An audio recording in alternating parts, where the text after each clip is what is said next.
Good and evil. Hi, Seeker. Have you noticed how we love to label situations, events, and most certainly people as either good or evil? Language helps us attempt to reach a mutual understanding of things that are mere concepts. Words help us describe what we see, hear, feel, taste, and experience. We hope that these words will convey meaning to the one we communicate with. Yet, words often fail us, or at least deceive us. We tend to believe that what a word means to us means the same thing to everyone else. However, that's often far from true. Is the water warm, tepid, hot? Each is a description of a scale, and that scale is interpreted differently by every individual. You may think the tea you're drinking is hot, while I may sip it and find it to be only warm. Extrapolated farther, these are words in the English language and have different words and different meanings in every human language. Good and evil, black and white, these are terms that imply absolutes. Yet, in human experience, there are few, if any, factual absolutes. The villain to one is the hero to another. An action one person would call evil may just be bad to another and necessary to yet another.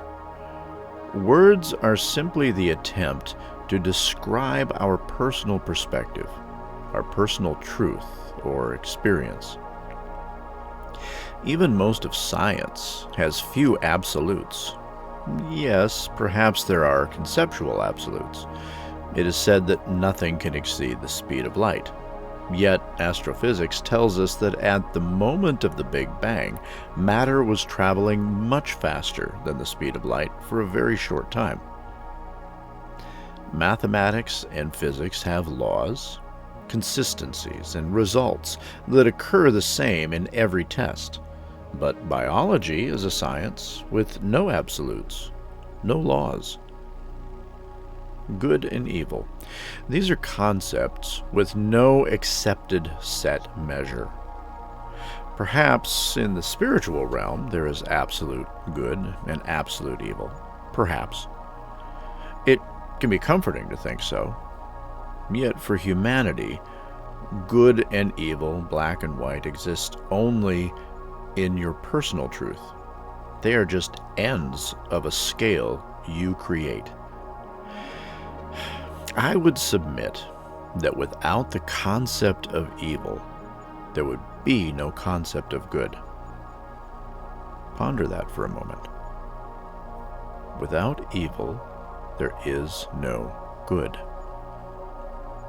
I've heard people say, I wish we could just eliminate every evil thing. Well, what would happen if we did? What if we considered some basic evils? War, murder, rape, abuse, violence of all kinds, cheating, lying, terrorism. What would happen if they all magically disappeared? I believe that in order to keep our labeled balance of good and evil, and keep everything in life on a sliding scale between the two, we humans would label new things as evil that now we just consider very bad or not quite evil. Psychologically, I think people need to keep the balance where good needs evil to exist. To understand a God, a creator, we need to understand the opposite in the form of a devil, a destroyer. We need to assign absolute good and evil to these, even though we have limited information to support this view. This is the foundation of the Yin Yang that I have included in the Seeker emblem. A spinning cycle of all things opposite, keeping a universal balance.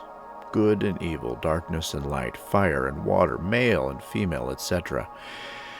Even that is on a scale, larger at one side, tapering to a tail, yet also containing a dot or a seed of the opposite at its heart, because one cannot exist without the other. In this cycle, one is becoming the other. Birth leads to death, darkness becomes light, and so on. So, can any human be absolutely good or evil? Well, it's tempting to label people that way, but it is not accurate or healthy. Was Adolf Hitler absolutely evil? Well, he was an art lover and technically skilled artist himself. He loved Eva Braun Hitler, who he married shortly before the end of their moment in history. With no dispute or defense of the atrocities he had committed, can one who is truly evil feel love or have a creative spirit? I admit, my humanity wants to see him as utterly evil, but my pragmatic side sees the whole man. Perhaps that's a better way to see him, because then one has to face the question, how can a man who can create art and feel love possibly decide to murder millions of human beings? What was in him that led to that? And more frighteningly, is it in you, or me, or anyone we know? What is the switch, the scale tip that could lead any of us down a path of atrocity? The poet Rainer Maria Rilke wrote, "Perhaps everything terrible is in its deepest being something helpless that wants help from us." Have you ever seen a terrified animal? Whether a dog, a cat, a horse, any animal that is terrified will lash out at anything around it as a defense mechanism. Once calmed and sure of its safety, that once violent animal can just as quickly become very loving. People are no different. Is the bully on the playground evil, or just scared of being weak, or ridiculed, or even unable to meet up with a parent's expectations? In some ways, labels help us make sense of the world around us. It's a way to assign understanding to that which cannot be easily understood. I'll talk more about labels in general in another future talk, but for now, labeling anyone and anything as an absolute of good or evil is a, frankly, futile attempt at understanding. We really shouldn't. When we do this, it's a disservice to the other person, but also to ourselves. It's a way to be easily dismissive, yet we need to strive for, as humans, more understanding rather than less. So what does that mean in the practice of living? Well, like most everything I will ever talk about here, it means actively having an open mind. I say actively because you have to make the decision to be either open-minded or to dismiss the other person or situation. So, first thing, recognize that no one else is you. Okay? No one else is you. No one could possibly share in every experience, thought, emotion, or reaction that you have. Likewise, and just as importantly, you have not experienced every bit of that in any other person either, no matter how well you might know them. Next, stop making assumptions. Just because you think one way does not mean that anyone else thinks exactly the same way. I see this one a lot in statements like, well, everyone knows that, or everyone says that. No, not everyone knows, and not everyone says anything. Perhaps the group of people you know contains people that think like you do. But for a moment, do a rough estimate of how many people you really know very well. How many are there? 10, 20, 50, 100? Likely the number of people who you truly know intimately enough to confidently say you know how they think is not as large as you originally thought. Even if you could accurately say you know 500 people, and you're positive you know exactly how they think, even on one single issue, compare that to the over 8 billion people who live on Earth right now. Or even just the United States with its 329 million people. That 500 of your closest friends is not representative of how every American thinks. Whatever country you live in, just substitute that number with your country's population.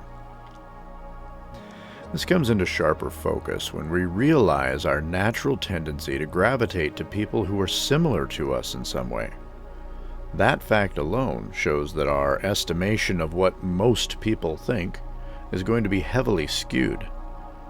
At best, at very best, you might know how most people in your circle think. Maybe. All that said, since you're here listening, you're a seeker like me at some level. It's possible you've traveled outside of your home country, or at least to other parts of your country, to meet people who are very different from you.